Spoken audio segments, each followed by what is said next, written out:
The Acolyte was bad.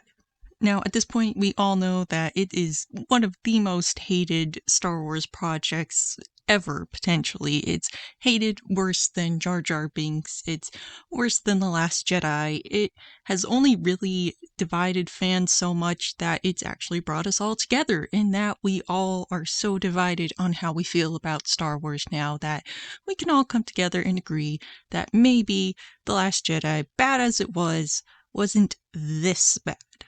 Now, we can argue about the motives of the people behind it or why it really sucked so much, but I want to focus more on what about it made it so awful, and maybe more importantly, how it could have actually been good.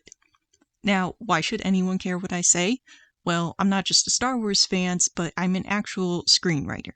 Now, no, I haven't sold any big scripts or anything like that, but if The Acolyte has taught us anything, it's that those who know someone who can produce their work aren't always going to be professionals. Now, I don't want to act like I'm amazing or anything, but I will say that I have been studying filmmaking and screenwriting for years at this point, so I can confidently face my imposter syndrome and say that I know what I'm doing. So, as a screenwriter, what the heck was going on with The Acolyte? Part 1. Identity Politics. Now, I'm not going to go into detail here, but there are a lot of people saying that this is the most identity politics-ridden show, and that is a huge part of why it failed. Now, truthfully, I think that the identity politics are playing more of a role outside of the actual show. The thing is, you can cover virtually any topic you want in a show or a movie, and it can be fine. It's art and storytelling. The point of it is for us to learn about things and understand heavy topics by getting emotionally invested in a story, so that way we don't have to deal with the consequences of that story in real life. You know, in Spider-Man, we often learn that great power means great responsibility, but we don't actually have to lose our uncle to see that and apply that lesson to our own lives. Now, with that said, I'm going to leave the small section as more of a disclaimer that I think you can have a lesbian couple in a Star Wars show just fine. You know, the witches weren't bad because it was a woman and a woman who loved each other. But for whatever reason, Leslie Headland and the other creators just made so many ignorant choices that just ended up completely ruining the show. Part 2. Setup and Payoff. Something that is really difficult to balance as a writer is setting everything up so nothing comes out of nowhere. Now, sometimes you start outlining things and find you have a plot hole, or some plot point you know needs to be in the story. It's really stumping you and you just don't quite know how to get there. You know, sometimes I'll even be writing a script and realize that I just wrote that a character did or knew something because that's what needed to happen. Now, I know why a character is acting a certain way because I'm the writer. I know all the backstory, I know all the motivation, I should know all of this. But sometimes I just totally forget to show that in the actual script. So I go back and I add in something to foreshadow the coming events, or I make sure that I explore the character's motivations and make it clear. Now, I try my best to get this all out of the way when I'm outlining, but sometimes it sneaks its way in like the first and sometimes even second and third drafts. You know, it's normal to have this happen, but it's not good practice to leave those mistakes in if you can find them. And with how riddled the Acolyte is with these mistakes, I don't know how they couldn't have found them. For the Acolyte, it seems like they made one draft and one outline, and they just never reshot or reordered anything, never reworked anything. It was just, okay, here it is, we've, come up with some ideas, and there we go, now we're making the show.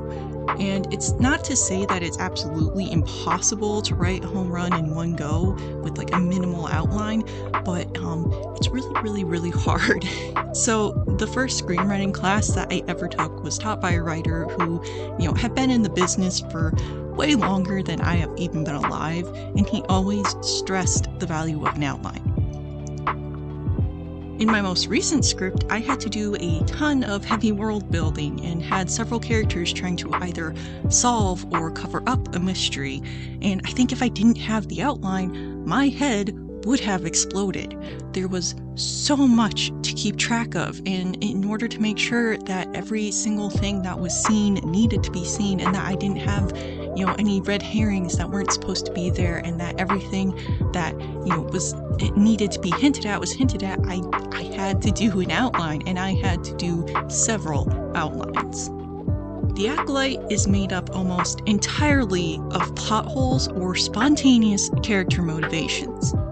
Sol just attaches to Osha. Sol is just acting out of emotions and attachments all of a sudden.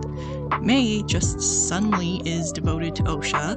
Osha suddenly forgives and loves May. Osha suddenly loves and somewhat trusts Darth Nude, a lizard thing that maybe Plagueis just appears. The mother just suddenly chose to act violently with the Jedi, and she had just said, we can't do that. Torben just suddenly hates himself a lot for what happened, Osha just suddenly can't stand Sol, and I just suddenly wish I didn't watch the show. I think the best illustration I can give of how bad the just suddenly syndrome got by the finale is in a conversation I had with someone who hadn't actually seen any of the show up until then. I told them what happened up to that point, and they saw the show on while we were eating dinner, and they left to go use the bathroom, I think when it was like the green Jedi lady came in to talk with, I don't know if he was a senator or something, and then they came back when the sisters were reunited, I think. So they missed Sol dying and Osha turning to the dark side. We were talking about it afterwards, and aside from just laughing at the bad dialogue, they were saying that there were some very simple ways that they could have vastly improved the show.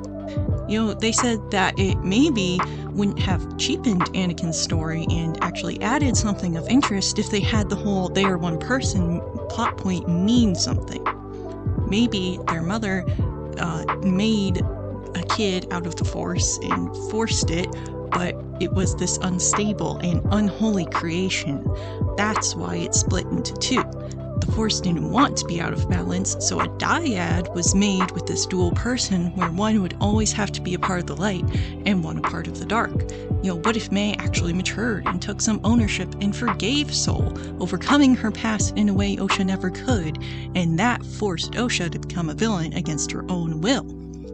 At least this would give some meaning to them being the same person, show some consequences of using the Force to create life instead of the Force choosing to do so, and it would potentially expand on the concept of a Force dyad. He was saying this could have been better, not great, but better, and then, they can do that whole cliche thing of the good twin turns evil and vice versa. I then told him they had the good twin turn evil and vice versa. When I tried to explain why they did the switch, I just said, I don't know, they just kinda did.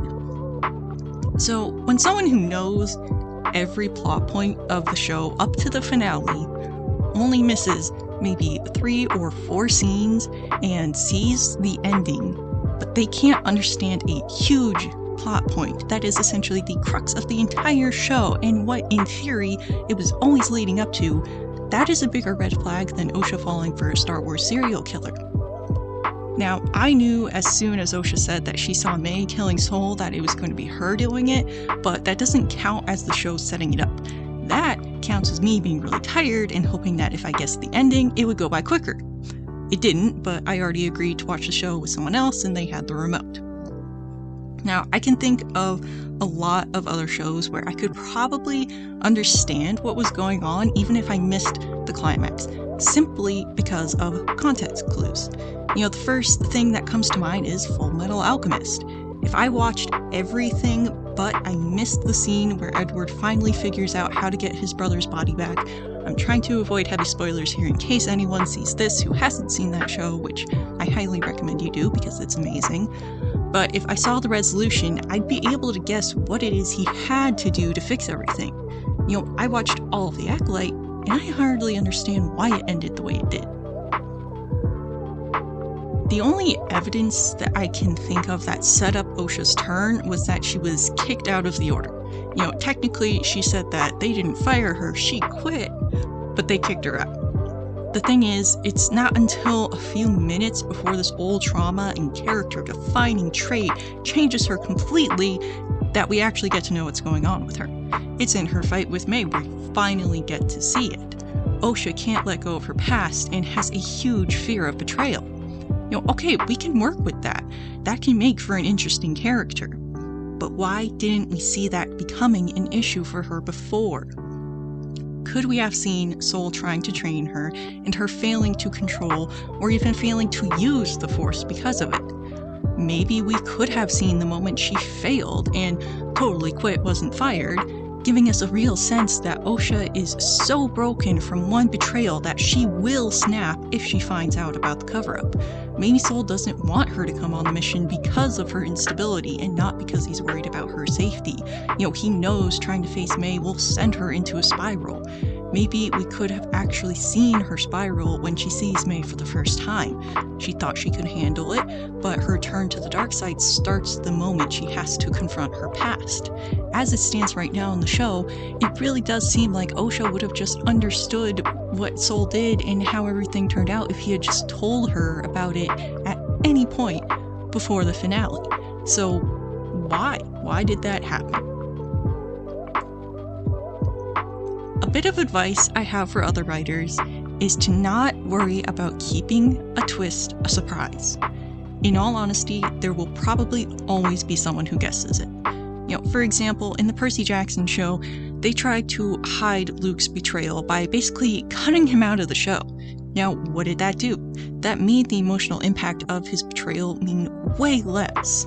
Instead of it being, you have been betrayed by a friend, it's you've been betrayed by this guy who was kind of there and gave you shoes, and we just don't really care. But, most of us already read the books and we knew about it, but hey, they wanted us to be surprised. It's a pattern I keep seeing, but let me ask you something. How many times will a twist in a story actually surprise someone? The answer is only once. If someone doesn't guess the twist ahead of time, they can only be surprised by it once.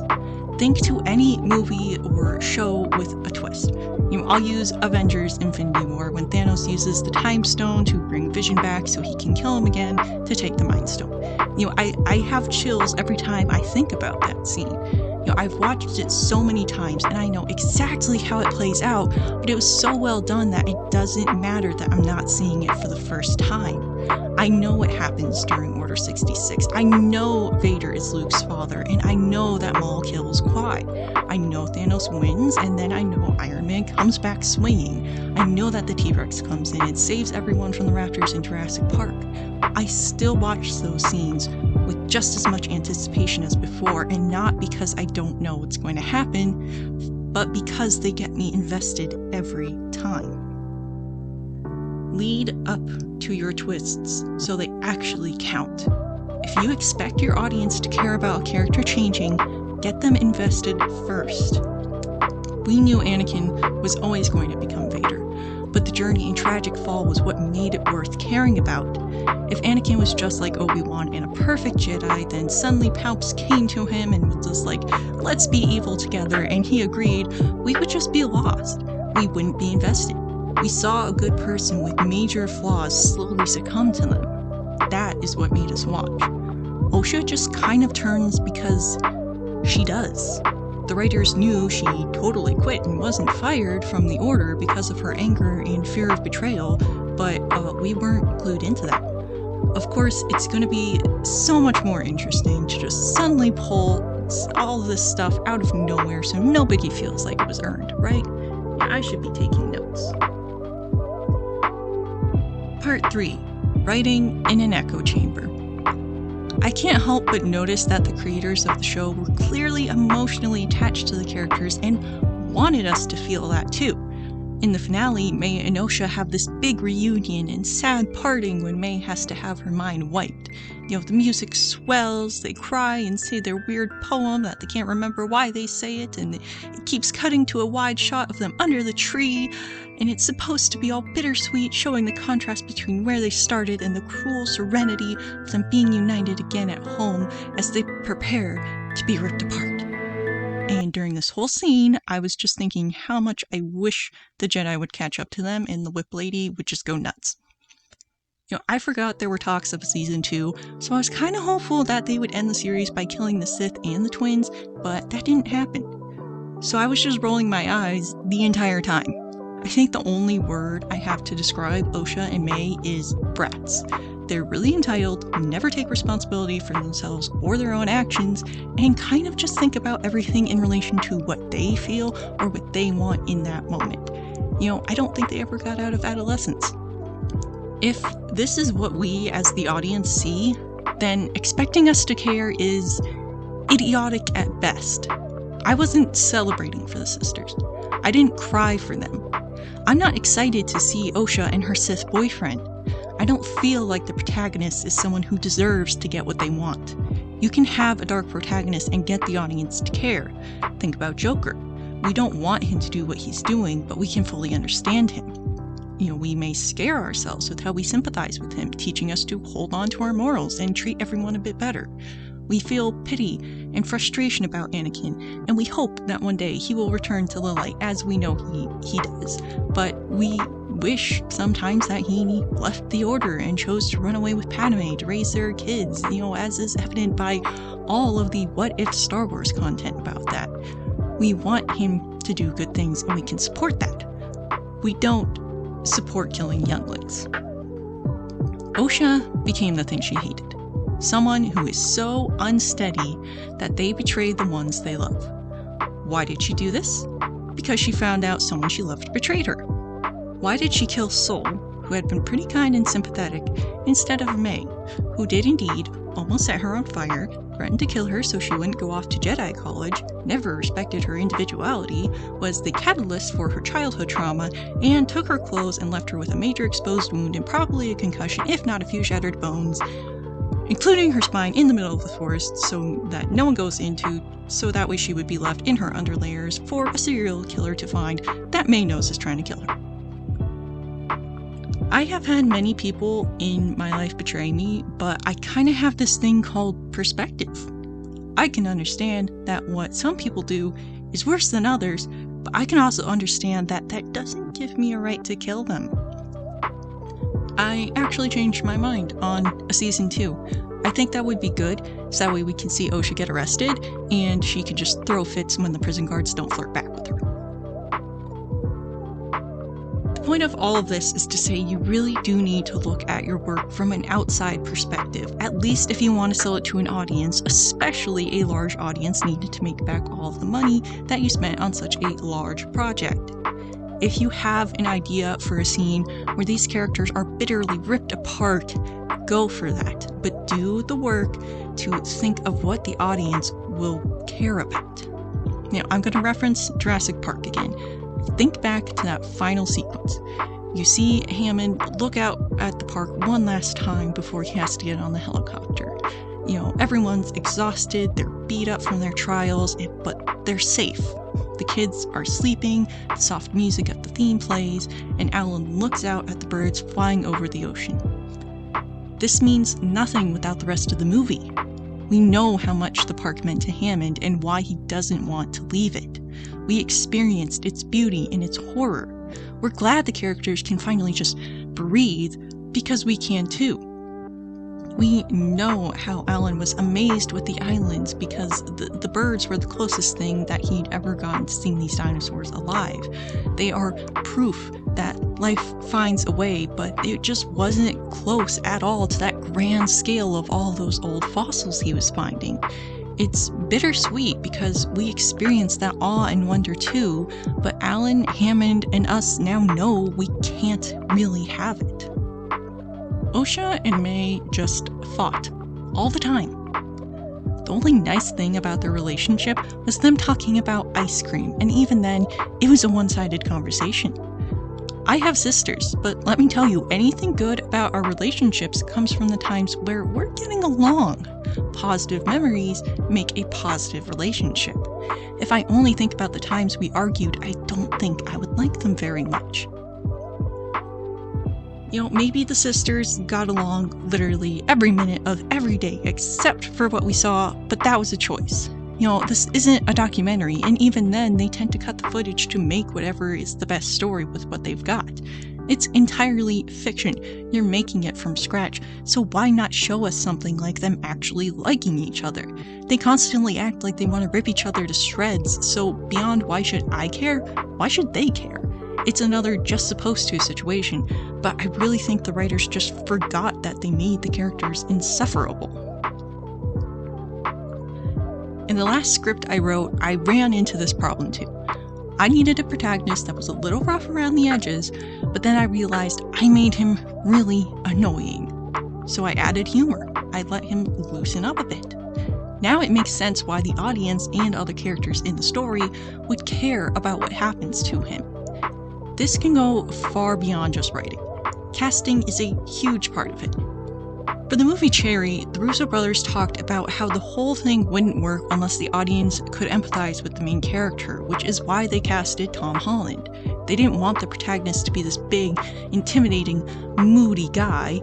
He needed to be a scared soldier, a hopeless romantic, and a spiraling addict that you could want to overcome his problems.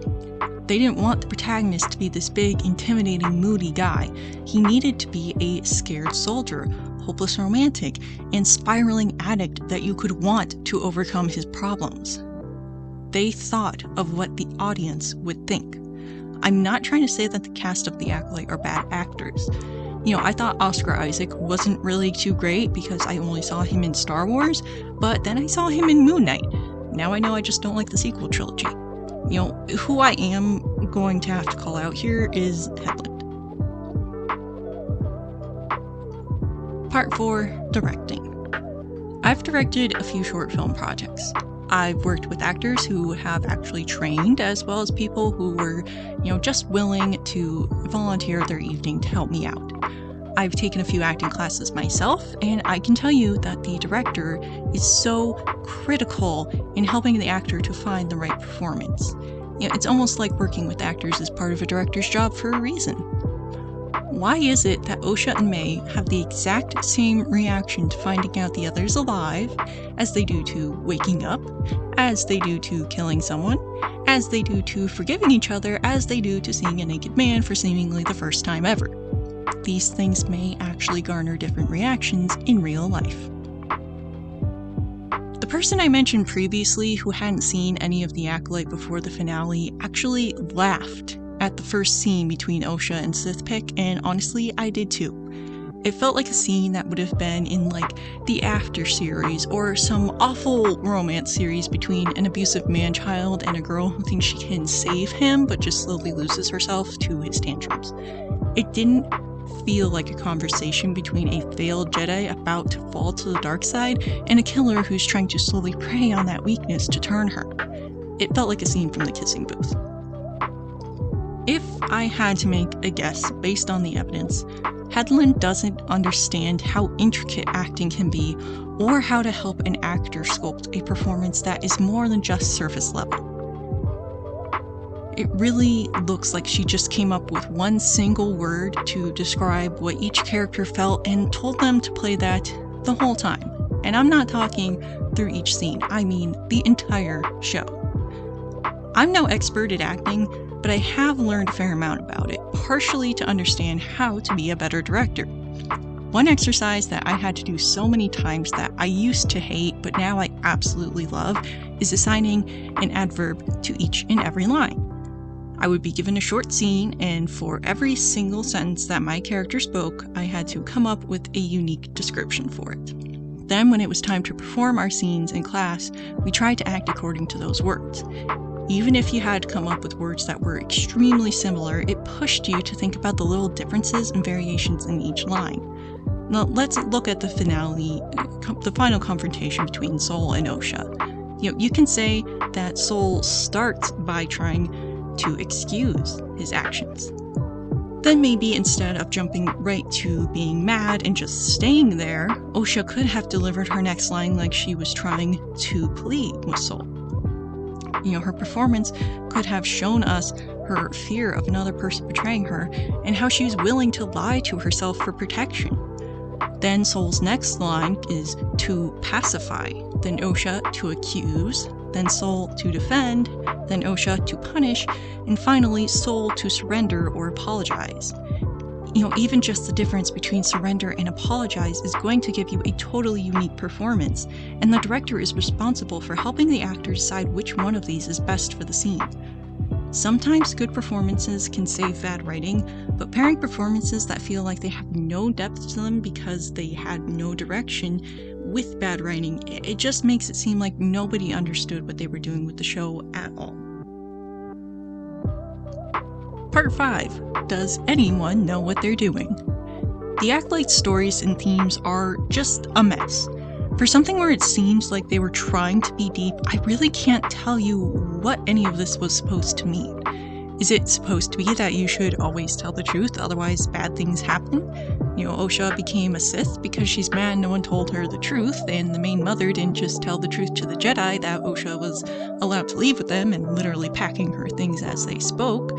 Apparently Osha and May were never told that it was strange they were born without a father and they just didn't question it, but I guess maybe that bit of truth was supposed to play into something? I think that's the best way to describe the Acolyte's themes. There was the start of something that was supposed to mean something but ultimately doesn't. What is the power of 1 versus 2 versus many? Sol's philosophy was that we must learn from our past and our emotions to grow, and Osha and May just haven't gone to therapy to do that, so they turn to the dark side. Are we supposed to think that murder is good now? Are we supposed to learn from Osha and May's failure, despite how the show is trying to paint them as heroes? Darth Thirsttrap made a huge deal out of not using weapons to defeat a Jedi, yet we only see him doing it once, and after Osha does it, that whole concept just kind of got forgotten, I guess? So what's the point of the Acolyte? That the Jedi are evil? Maybe, but not only is that undermined by all of Star Wars, but also by the fact that we can't support any of the anti-Jedi characters. Part 6. Unhealthy relationships. The unhealthy relationships in the Acolyte bother me an unhealthy amount. Now, I know a lot of people were annoyed by Sith Pick and how he used his, Sith Pick to get Osha to fall for him. Even worse was that it worked. However, that is far from the only unhealthy relationship in the show. You may be thinking about May then, who is so disrespectful to literally everyone. You may be thinking of how odd it was that Sol grew to be nearly obsessed with a little girl after one meeting and spying on her a bit. You can honestly pick any relationship you want, and they're basically all bad. At the very least, none of them are good. Sith Pick and his helmet are probably the best because he at least takes care of it and doesn't discard it immediately after it breaks on him, but kind of sad that the best relationship in the show is between a villain and an inanimate object. Something that I haven't really seen many people bring up is Jeki and Osha. Now, I've seen people say how their crushes on each other was, identity politics and that ruined the show, but the show was bad for other reasons that we've gone over and will continue to go over. And honestly, them both being female is not a problem. The problem is the fact that one of them is an adult and the other is not. So I take back what I said about Osha's dark side fall not being foreshadowed enough. It was all here. It was all here. We just didn't see it. Seriously, we know Osha is an adult. She falls for an adult man. If she was like 10 during the flashbacks and the main show takes place 16 years or something later, that puts her at 26, give or take. Jeki was a Padawan. She looked and sounded young. She was training with other kids who were clearly young. Sol said she was a child. He did not say she was a young adult. He said child. Jeki was a child. Osha flirted with a child.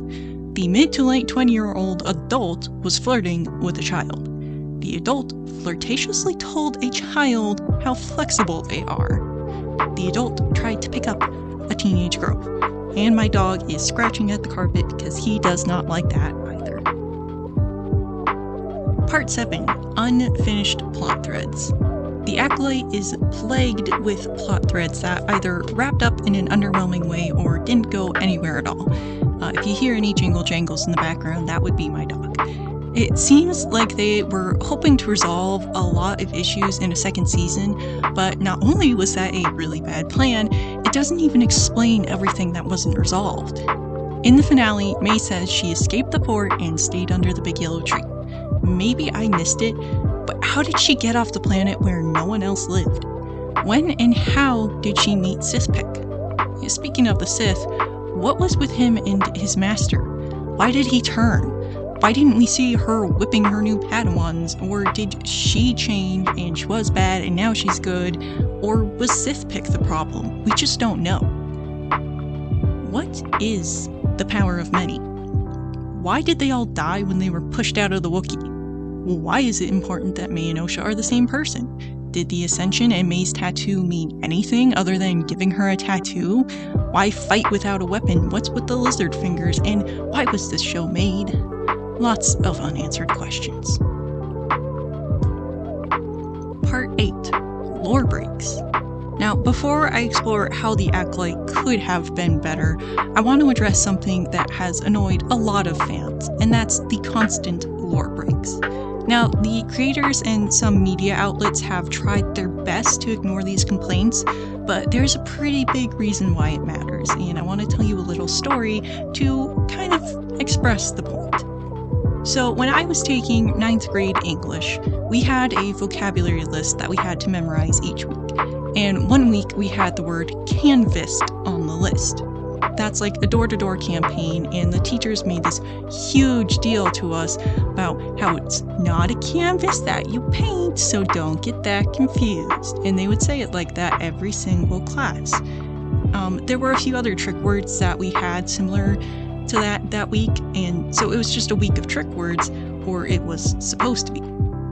Surprisingly, we were able to remember the 10 words we were given and what they mean, especially because they stressed to us every single class period not to confuse the words with the similar sounding words. At the end of the week was our vocabulary test, and we had 10 questions. The entire class failed. The deal with that class was that if you failed the test, you could do this extra study session separate thing at a different time outside of the class, and if you did that, you could take the test again for partial credit. So a different teacher from ours was in charge of that session, but our 2 teachers were there too. And before the study session began, they were snapping and yelling at everyone for talking amongst themselves before the class started. They were fuming. Then the other teacher, who had offered to help, started the study session. He went through each vocab word and would pull it up on a slide and ask us to give a definition. We all got every single definition immediately and correctly. And that's not even just for canvassed, but for every single word. I remember very clearly that his voice started to trail off once we got through 6 or 8 words without issue, and he was like, "Wow, I'm surprised all of you are here today. You all really know these words." And the other teachers, they started to whisper to each other, and they were panicking because they realized that they were trying to trick us on the test by putting questions on it like, is the word used correctly in the sentence? The artist put his canvassed on the wall, and when we all correctly answered no, they marked the correct answer as yes. They accidentally tricked themselves. They didn't apologize. They didn't own up to it. They yelled at us, let our grades drop, realized their mistake, still wouldn't apologize, and they only let us retake the test for a partial grade. So a whole bunch of us had our grades drop slightly because of their mistakes. These people remind me of those teachers. They didn't have to bring Ki-Adi-Mundi in, or they didn't have to bring in Yoda. They didn't have to make a Force-born child. They didn't have to do any of that. But they did. And now they blame everyone else who caught on to their mistakes.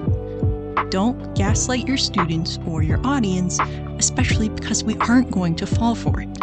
1 + 1 = 2, and you can't tell us otherwise.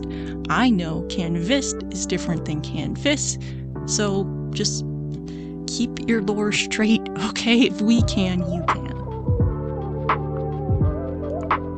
Part 9. How could you fix it? Now, I thought about spending a while trying to rework the Acolyte, but I just gotta be honest, there's so much that needs to be fixed that it would just be a massive undertaking. So I instead want to just kind of approach this as imagining if I was a writer, if you were a writer, and we were given this pitch before anything was actually like put on paper, before an outline was made, before anything was committed to, what feedback would we give them? You know, would this be a show that even should have been made? So I gotta be honest, like, the dialogue and everything sucks, but if we're imagining that this is before anything is written, that doesn't come into play. So we're really just thinking about the key parts of the story. So, I'll be honest, as a writer, my dog is scratching again, sorry if you can hear that, but as a writer, I really would have loved the opportunity to create a story for this show because it had such potential. So just let's take this concept on its own. One person split in two, where one half has a tragic fall and the other a redemption arc. That's something that as a writer, I get excited for. You know, I don't think I would have bet on getting a season 2, and honestly, sometimes stories don't need that. So imagine we wrap everything up cleanly. It's an interesting idea to think about how the Jedi would respond to two different factions being like this, not exactly Sith, but this assassination group where they, train to be able to combat the Jedi's Force abilities. They're not necessarily Sith, so we're not having to quite break canon, but hey, that's an interesting idea in this time of peace. How would the Jedi deal with having these people, nomadic people who don't use the Force like the Jedi, and these other people who want to oppose the Jedi but aren't quite going all the way to the degree of a Sith? That could be interesting. And I know I'm kind of rambling a bit here because I had so many different ideas, but it's really, really frustrating because you could have had basically the same core story, but made it 10 times better. What if for the Force, we expand a little bit on that idea of they have to be on one side or the other. So, the mother, she can use the Force, and let's just get rid of the witches because that kind of makes it conflict with Dathomir. Let's just have them be Force users who aren't operating in the same way as the Jedi. And unfortunately, they don't have all of the knowledge that the Jedi have. They don't know as much about the Force, and so they don't realize that what they are trying to do is something extremely dangerous. They found this place that calls to them where there's this vergence, and so they want to use it to create life. And so they do, but because they forced the life out of the Force, it's fundamentally broken. May and Osha were split, not because it was some happy accident or something like that. It was simply that something made, like this Frankenstein's monster kind of thing, can't be sustained. And so now May and Osha represent the good and evil that we all are capable of, but how we have to make a choice and how there will always be an opposing side to us. But because it's brought out in these physical people in these two separate bodies, now they always have to be on one side or the other. Maybe that's actually why Sol wants to protect Osha, because he knows, because the Jedi have this knowledge, that she will not be safe around May, because those two sides will eventually destroy each other, because they will have to return to the Force, because the Force can't have them out here as two separate people. If he sees May as being the inherently evil side and Osha the inherently good, then he thinks, okay, I need to protect her by keeping her away from her evil side, and he doesn't realize that that's not actually how it works. It isn't split between the good and evil, that it is actually the choices, and we have to consistently choose to be good. if May ends up having to kill Osha and that ends up killing her in the process, then there we go, we wrap it up. We're not necessarily cheapening Anakin's story. It still does a bit, but not as much. And this is something where it makes sense that it wouldn't necessarily have to come up later, or it could even add intrigue into Anakin's story, where it's okay because the Force wanted him to be made, that he has the capacity for good and evil, and he is one person, and it just, like, there was so much potential. Honestly, Sol, as a character, started out seeming like he could be really interesting, this Jedi who challenges the notion that we shouldn't pay attention to our feelings or we should ignore our past and that we have to subdue that. If he really does, have this sort of Qui-Gon energy to him, like, we need to learn from it. That's interesting. That is something that's fun. That's something that's slightly new, yet still somewhat familiar. I honestly even think Jeki and Yord could have been great. If we have this Padawan who is sort of like Ahsoka, again, still kind of, connecting to other stories, but hey, if she's a Padawan who's really physically advanced and she feels like she should be a Jedi Knight by now and she wants to, have a little bit more credit for what she can do, and she probably doesn't like Yord because maybe Yord became a Jedi Knight a little bit early and it's a brains versus bronze thing. He ends up impressing her with how he uses precision in battle, and we kind of already saw the start of that in the show, but it just never came to anything. That could have been a really fun dynamic of, these characters that they're competing, but then they end up having respect for each other, and then they have to fight this threat together, and maybe they die together. It could have been great. So, honestly, I think the thing that pains me the most about The Acolyte is that it genuinely wasn't all bad. The execution was awful, but the potential of the story was great. We could have had a great story exploring what it was like for the Jedi at their peak. And if they really wanted it to be this Sith story, then maybe they should have just pushed it back in the timeline a little bit. Have this be the last Sith that's defeated before the time of peace. There's so many options, and that, I think, is what frustrates me the most, is because I know as a writer, I could have taken this and just done something different that would have been better, and they just, I don't know, didn't have the perspective to see it, they didn't want to.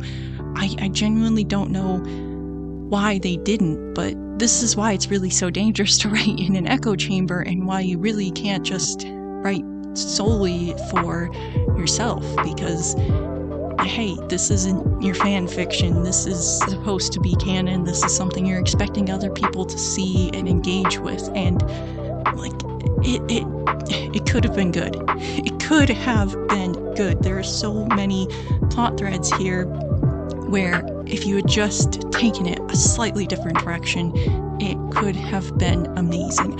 I know so many people were saying that the Wookiee Jedi was wasted completely, and honestly, I agree.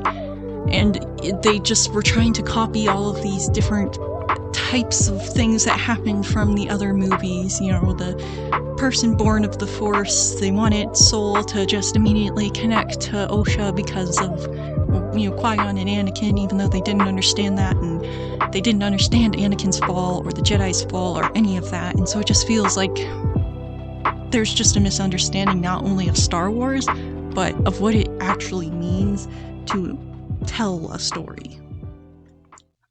Alright, so I know I was rambling a little bit, but I'm just gonna end this video with a call to action, I guess, as I've seen in a lot of videos about Star Wars. And what I see a lot of people say is to just cancel Disney Plus and let Star Wars die. And look, if you want to cancel Disney Plus, by all means, go ahead. But I would say that the worst thing that we can do is let Star Wars die. Now, maybe it's because I grew up with Luke Skywalker being one of my role models growing up, and he taught me to always have hope. Or maybe it's just because as a writer, I feel like there's always a good story to be told, but I just feel like it would be a shame if we truly just let go of Star Wars. It has meant so much to so many people. I mean, honestly, listen to the Star Wars theme song, listen to Duel of the Fates, listen to Across the Stars. Like, you're probably gonna get a little bit emotional hearing those things, and it's because they matter. Watch the prequels, the original trilogy, the Clone Wars, whatever it is that you love of Star Wars, and tell me you don't still feel something. It is okay to tell Disney we don't want what they have been making. That is great. Do not put your money in projects that you don't believe in, but celebrate what you do love. We can take Star Wars into our own hands. We don't necessarily have to pay Disney for it. We can, I'm not saying to pirate anything here, but I'm just saying, on YouTube, there's plenty of content celebrating Star Wars. You can engage in videos like this that are talking about the bad stuff and why it's bad, but then also there's Charlie Hopkinson, I think is the name of the channel, where he does these funny deepfake videos where Obi-Wan and Qui-Gon and Anakin are reacting to Star Wars, and it's hilarious and it's amazing, and it makes me fall in love with Star Wars all over again. You can engage in the what if content, you can play with lightsabers on your own, you can do whatever. Celebrate the Star Wars that we love. Okay, otherwise, the dark side wins. If you made it this far, thank you for watching. I really appreciate it.